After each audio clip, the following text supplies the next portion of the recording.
SSC batch 2024 সালের result দেখবেন কিভাবে। হ্যাঁ, আপনারা ভিডিওটি সবাই শেয়ার করবেন, কারণ আপনার ছোট ভাই ব্রাদার কিংবা আত্মীয় স্বজন অনেকেই কিন্তু এসএসসি পরীক্ষা দিয়েছে, এবার তারা কিন্তু রেজাল্ট দেখবে। এই ভিডিওটা দেখে কিন্তু তাদের উপকারে আসবে। তো 2024 সালে এসএসসি রেজাল্ট আপনারা কিভাবে দেখবেন আজকের ভিডিওতে আমরা কিন্তু সেটাই জানানোর চেষ্টা করব। তো চলুন কিভাবে, আর বেশি কথা না বলে একদম সহজে কিভাবে আপনি দেখতে পারবেন এসএসসির রেজাল্ট আজকের ভিডিওতে আমরা সেটি দেখানোর চেষ্টা করব। চলুন তাহলে ভিডিওটি শুরু করা যাক। তো এসএসসির রেজাল্ট দেখার জন্য সর্বপ্রথম আপনার যেটা জানার প্রয়োজন সেটা হচ্ছে আপনার অ্যাডমিট কার্ড কিংবা রেজিস্ট্রেশন কার্ড। সেখান থেকে আপনার যে রোল নাম্বার এবং রেজিস্ট্রেশন নাম্বার সেটা অবশ্যই সবার মনে থাকারই কথা। যদি মনে না থাকে সেই ক্ষেত্রে কিন্তু আপনি রেজিস্ট্রেশন নাম্বার এবং যে রোল নাম্বার রয়েছে সেটা কিন্তু আপনি অবশ্যই কাছে নেবেন, এবং কাছে নেওয়ার পর সর্বপ্রথম আপনি চলে যাবেন আপনার ক্রোম ব্রাউজার অথবা আপনার যে গুগল রয়েছে সেই গুগলেও চলে যেতে পারেন। তো ক্রোম ব্রাউজার অথবা গুগল যে কোনো এক জায়গায় গেলেই হবে। তো আমরা সরাসরি চলে যাচ্ছি গুগলে গিয়ে আমরা এখানে দেখতে পাচ্ছেন সার্চ বার। আমরা এই সার্চ বারের এখানে ক্লিক করে আমরা কিন্তু এখানে সার্চ করব Dhaka education board. Dhaka education board লিখে আমরা কিন্তু এখানে সার্চ করব।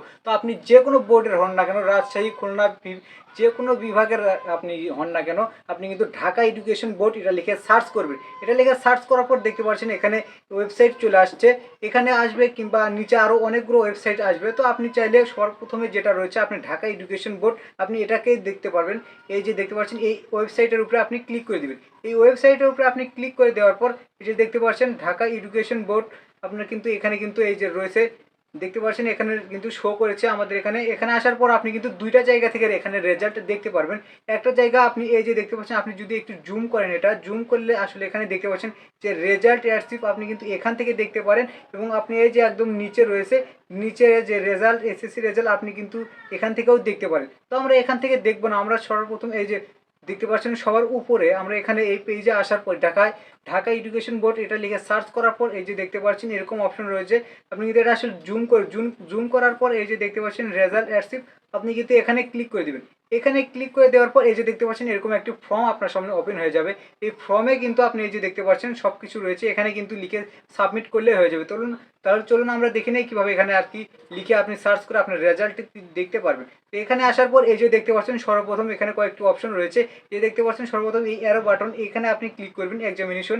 এখানে ক্লিক করার পর এই যে দেখতে পাচ্ছেন এসএসসি দাখিল, আপনারা সবাই এটা সিলেক্ট করে দিবেন।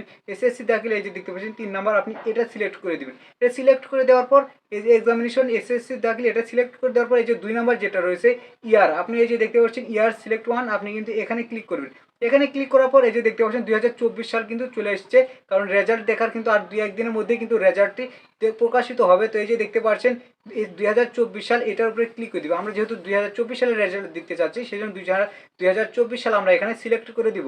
সিলেক্ট করে দেওয়ার পর এই যে দেখতে পাচ্ছেন তারপর 3 নাম্বার যে বোর্ড, এই বোর্ড এখানে আমরা ক্লিক করব। এই যে সিলেক্ট 1 এখানে ক্লিক করার পর এই যে দেখতে পাচ্ছেন বাংলাদেশের সমস্ত বোর্ডের কিন্তু এখানে নাম রয়েছে। তো আপনি চাইলে আপনার বোর্ডের কিন্তু এখানে নাম দিয়ে আপনি কিন্তু দেখবেন। তো আমি একটা যে কোনো একটা বোর্ডের দিয়ে দিচ্ছি, আমি যেহেতু রাজশাহী বোর্ডের, তো সেই ক্ষেত্রে আমি রাজশাহী সিলেক্ট করছি। তো আপনি যে বোর্ডে এখানে দেখছেন ঢাকা, কুমিল্লা, চিটাগং, ময়মনসিংহ সব কিছু কিন্তু এখানে রয়েছে।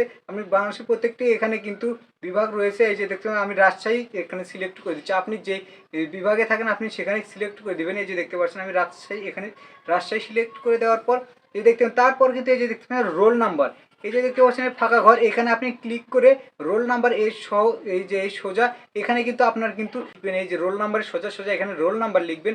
এরপর দেখতে পাচ্ছেন এই যে নিচে তার নিচে রেজিস্ট্রেশন নাম্বার, আপনি কিন্তু এখানে রেজিস্ট্রেশন নাম্বার যেটা রয়েছে আপনি কিন্তু আপনার যে রেজিস্ট্রেশন নাম্বার রয়েছে সেটা এখানে লিখে দিবেন। লিখে দেওয়ার পর এই যে দেখতে পাচ্ছেন 3+7 এটা আসলে কত, এটা কিন্তু 3+7 10, আমরা কিন্তু এখানে 10 এখানে লিখে দিচ্ছি। তো আপনার ক্ষেত্রে এখানে 10 আসবে না, 3+7 আসবে না। এটা আসলে প্রত্যেকবার চেঞ্জ হয়ে আসে, এক একবার আসে, বিভিন্নবার এটা পরিবর্তন হয়ে বারবার এটা পরিবর্তন হয়ে আসে। তো আপনি কিন্তু এখানে যত আসবে আপনি কিন্তু এটা যোগ করে কিন্তু আপনি এখানে লিখে দিবেন। লিখে দেওয়ার পরে যে আপনি কিন্তু এখানে এই যে ফাঁকা যেটি রয়েছে এখানে রোল নাম্বার রেজিস্ট্রেশন এগুলো দিয়ে আপনি সব কিছু দেখে নেবেন যে সব কিছু ঠিক আছে কিনা। যদি সব কিছু ঠিক থাকে এই যে আপনি দেখতে পাচ্ছেন এখানে ডান পাশে সাবমিট বাটনের যে অপশনটি রয়েছে আপনি কিন্তু এই সাবমিট অপশনে ক্লিক করে দেবেন। জাস্ট আপনি এই সাবমিট অপশনে ক্লিক করে দেওয়ার সাথে সাথে আপনি কিন্তু আসলে সব কিছু এখানে দেখতে পারবেন, আপনার সমস্ত রেজাল্টে কিন্তু আপনি এখান থেকে দেখতে পারবেন। সো ভিডিওটা দেখে যদি আপনার ভালো লেগে থাকে অবশ্যই ভিডিওতে লাইক, কমেন্ট অ্যান্ড শেয়ার করুন। অবশ্যই ইউটিউব চ্যানেলে অবশ্যই সাবস্ক্রাইব করে আমাদের সাথেই থাকুন, এবং ফেসবুক পেজ থেকে দেখে থাকলে